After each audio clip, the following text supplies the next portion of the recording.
quatrième partie de la conférence sur les systèmes d'écriture. Donc, nous allons d'abord nous intéresser à la systématisation des syllabaires et ensuite donc à la proposition consonantique qui est l'ancêtre de tous les alphabets qui existent dans l'espace eurasiatique.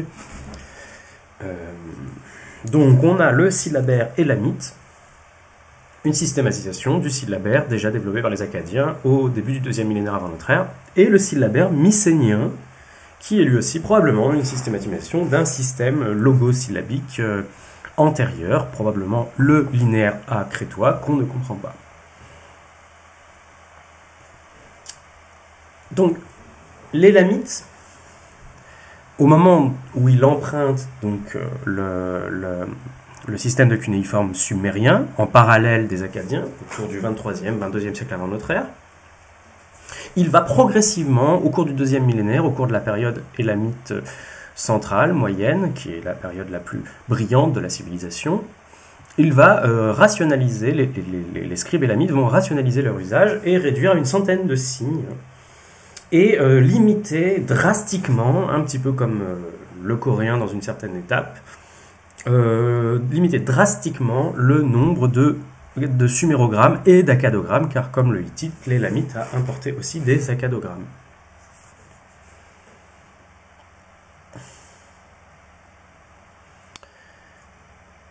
Le linéaire B, quant à lui, est un système purement syllabique. Lui n'a aucun logogramme, donc pas d'accadogramme ou de sumérogramme ou d'équivalent.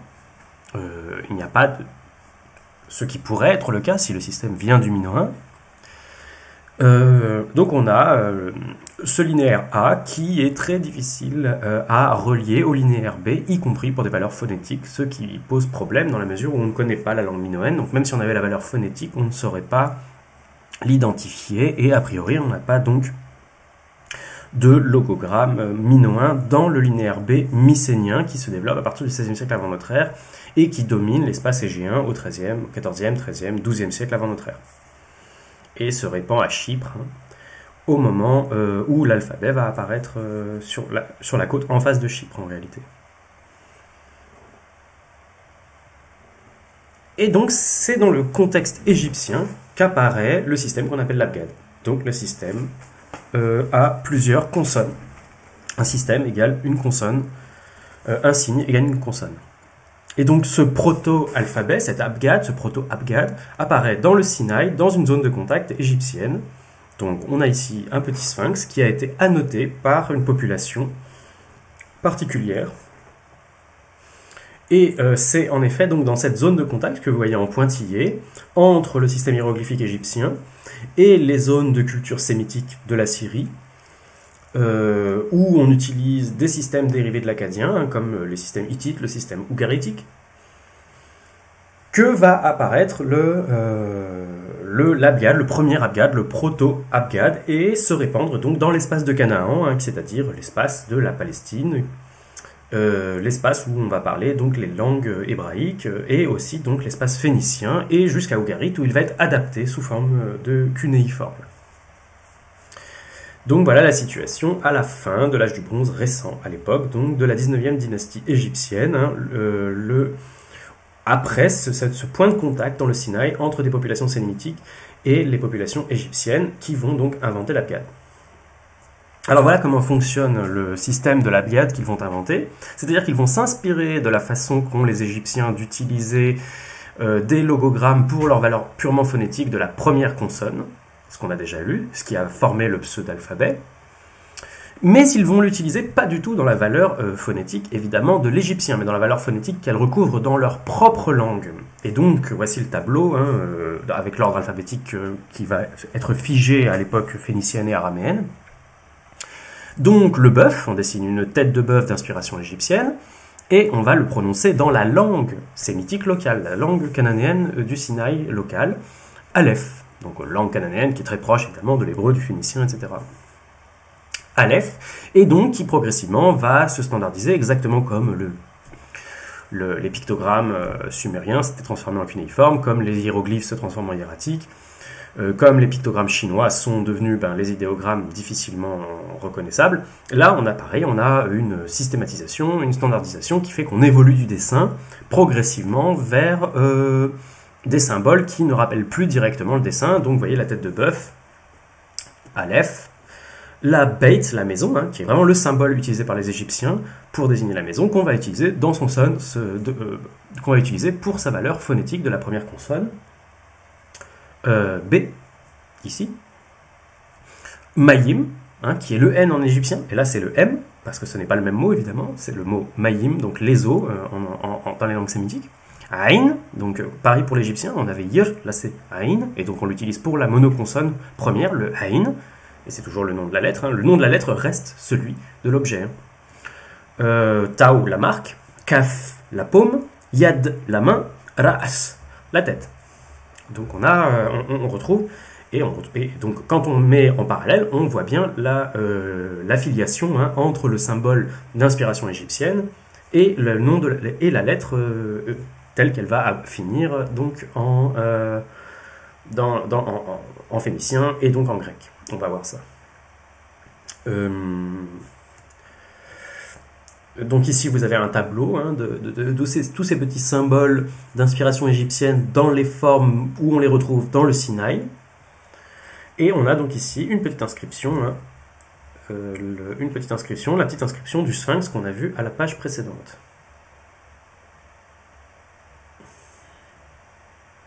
Et voilà donc d'autres petites inscriptions qui apparaissent toujours dans cet espace entre le Nil et le Jourdain, dans le Sinaï. Probablement ces mêmes populations sémitiques qui vont constituer, avec les Amorites, les Hyksos, donc tous ces envahisseurs de la première moitié du deuxième millénaire, et donc ce système va rester relativement confidentiel jusqu'au cours jusqu'à sa diffusion cananéenne au XIIe, XIe siècle, et disparaître dans sa forme initiale, on n'en voit plus de traces à partir de ce moment-là, et passer donc dans le système de l'Abgad, phénicien, hébreu, puis araméen qu'on connaît. Et donc, dans cette inscription, par exemple, on a une première inscription qui, en verticale, se lit de haut en bas, et donc on peut lire « Banquet de la première célébration de Anat, le dieu pourvoit ». Or, de manière intéressante, comme dans les systèmes auxquels on a maintenant l'habitude, on continue à avoir un usage qui n'est pas systématiquement un usage monoconsonantique. On a un premier M, on a un premier ch, on a un premier T, donc là, usage consonantique, mais ensuite, on a un resh, qui est utilisé pour sa prononciation, pour l'ensemble du logogramme, tête, c'est-à-dire chef, ou première en l'occurrence. Puis, à nouveau, un personnage qu'on va utiliser pour sa valeur de logogramme, et pas pour sa valeur de lettre, de consonne. Ensuite, on revient à des valeurs monoconsonantiques, donc A, Nat, donc le Aïn, le Nen, le Ta, la marque. Ensuite, L à nouveau, Yakash, L. Donc L, on le voit ici, donc avec le Aleph du mouvement de glotte et le Lamed. Et donc pour l'inscription horizontale, qu'il faut lire de droite à gauche, donc on retrouve le Resh, cette fois-ci dans sa valeur purement consonantique, Ra, et le Ba, de Bait, de la maison, pour sa valeur consonantique, les deux ensemble, Rab, le seigneur. Rab, Win, Min, et on retrouve le Hilul, pour sa valeur logogrammatique, Naqta, Aleph, ici, et donc là c'est à nouveau pour sa valeur logogrammatique, nous lui vons un bœuf, ils ont dessiné un bœuf, et c'est pas pour la valeur donc, de la première consonne, Fa, Ma, Resh. Voilà. Et puis, donc là, on a un problème, on ne sait pas Mayim, on ne sait pas l'eau du premier, peut-être. Alors le plus fascinant, c'est qu'il y a une diffusion, d'une manière qui est assez méconnue, une diffusion de cette logique de l'alphabet à logarithmique, où les symboles logarithmiques ne sont pas directement inspirés de ces hiéroglyphes adaptés, à la langue sémitique du Sinaï et de Canaan, même s'il y a un certain nombre de points communs assez caractéristiques, et notamment l'ordre de l'alphabet tel qu'il est retrouvé sur ces petites tablettes d'écoliers. On a des tablettes pour l'apprentissage de l'abgad ougaritique, et l'abgad ougaritique montre donc un début d'alphabet qui est similaire à A, B, G, Le D, le He, le We, tout ça, c'est l'ordre alphabétique qu'on connaît ensuite avec le phénicien. Donc il semble y avoir eu, comme par exemple ici dans l'écriture du He, qui est très similaire au He sinaïtique et phénicien, il semble y avoir eu une adaptation en cunéiforme, exactement comme on avait eu une adaptation des pictogrammes sumériens en cunéiforme, une adaptation en cunéiforme par les scribes d'Ougarit, liée au support qu'ils employaient, même si ça reste assez complexe. Donc Ougarit dans le nord de la Syrie, donc on revient à la carte. Donc voilà, la diffusion depuis l'espace, la zone de contact entre Canaan et l'Égypte. On passe donc à ce système cananéen qui se développe donc dans la deuxième partie, pendant le bronze récent, qui va apparaître à Byblos dans sa forme donc phénicienne classique du XIe siècle, et qui apparaît un tout petit peu avant, 200 ou 300 ans même avant, à Ougarit, sous une forme cunéiforme. Et donc cet alphabet, qui était confidentiel pendant pratiquement 500 ans, va connaître une diffusion spectaculaire à partir de l'âge du fer. Voilà. Donc, diffusion de l'alphabet, Abgad, à l'âge du fer, et donc on a une diffusion vers l'Orient, à travers donc l'emprunt par les royaumes araméens qui sont en contact, évidemment, avec la Canaan et avec Ougarit, où le système ougaritique lui-même disparaît, mais il est rapidement... mais la zone d'Ougarit, en fait, qui a été peuplée par des nouvelles populations sémitiques qui s'appellent les Araméens, vont utiliser ce système et le développer de leur propre côté. Et l'araméen se diffusant à travers l'empire assyrien, puis babylonien, puis achéménide, l'araméen se diffuse à tout l'espace de la haute Mésopotamie et de la Mésopotamie centrale, donc tout l'espace entre le Tigre et l'Euphrate, et il va bientôt monter sur le plateau iranien.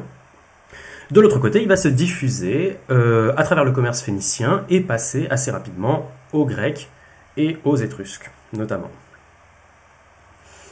Donc on est dans ce contexte assez particulier où vous voyez sur cette carte les royaumes qu'on appelle néo-hittites. Le nord de cette zone de contact, on utilise l'évolution de l'acadien hittite, les cunéiformes hittites, et on utilise beaucoup, de plus en plus à cette époque-là, au tout début de l'âge du fer, on utilise beaucoup les hiéroglyphes anatoliens, dont on a déjà parlé. Et au sud, on utilise de plus en plus, et presque systématiquement, ce système d'abgad, d'alphabet araméen. Et donc on en voit ici un petit peu l'évolution vers le système araméen, vers le système phénicien qu'on trouve, araméen et phénicien qu'on trouve un peu systématiquement dans le Proche-Orient. On reconnaît bien le alpha, le bêta, le gamma, le delta, le eta, etc.